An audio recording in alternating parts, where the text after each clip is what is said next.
Hello bachcho, the question says a train covers a distance of 90 km at a uniform speed. Had the speed been 15 km per hour more, it would have taken 30 minutes less for the journey. Find the original speed of the train.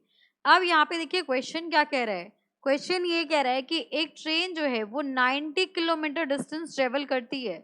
जब वो train original speed से distance travel करी थी उस समय उसको जो time लगता था, और अब क्या किया गया कि उस ट्रेन की स्पीड को 15 किलोमीटर पर आवर से इंक्रीज कर दिया गया, तो जो ओरिजिनल टाइम लगता था उससे अब 30 मिनट्स कम लगता है.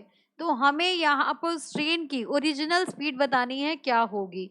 तो इस क्वेश्चन को सॉल्व करने के लिए हम यहाँ पर की कंसेप्ट यूज करेंगे, that is speed is equals to distance travelled upon time. ये होता है आपका स्पीड का formula.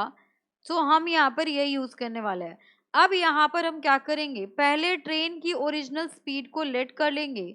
So let the original speed of train is equals to, वो हो जाएगा आपके पास x किलोमीटर पर आवर.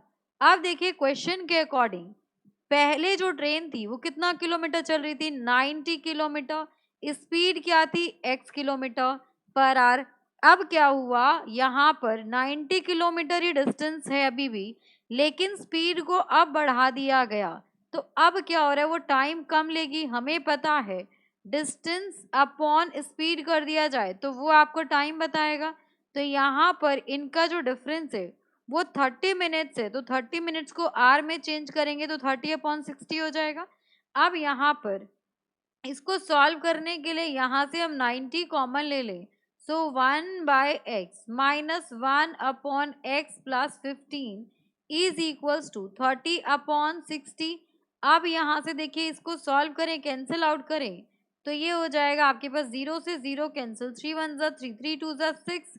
सो यहाँ से अब वैल्यू आ जाएगी, ये आपका क्रॉस मल्टीप्लाई होके 190 आ जाएगा, 180. सो 180 और यहाँ पर एलसीएम लेंगे तो यहाँ पर एलसीएम लेने पे ये वाली वैल्यू हो जाएगी x plus 15 and minus x upon ये होगा आपके पास x और x plus 15. This is equals to 1. अब यहाँ पर x से x आपका कैंसिल आउट हो जाएगा. So 180 multiplied by 15 will be equals to x square plus 15x. अब हमें क्या करना होगा, यहाँ पे हम फैक्टर मेथड का यूज करके फैक्टराइज करके x की वैल्यू फाइंड आउट करेंगे. सो यहाँ पर इसको मल्टीप्लाई करके RHS में लाएंगे तो ये हो जाएगा x square plus 15x minus 2700 is equals to 0. अब यहाँ पर हम इसके फैक्टर्स बनाएंगे जो प्लस माइनस करने पे 15x दे, तो ये हो जाएगा आपके पास प्लस में चाहिए. So plus 60x minus 45x minus 2700 equals to 0. यहाँ से आपका x कॉमन आएगा. सो x प्लस 60, यहाँ से 45 कॉमन आएगा माइनस में. So x plus 60 this will be equals to 0.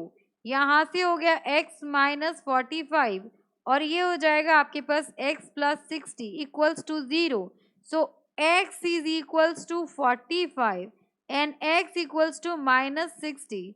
This is not possible. ये x की वैल्यू आपकी माइनस 60 पॉसिबल नहीं है, because speed can't be negative. Speed कभी भी नेगेटिव नहीं हो सकती.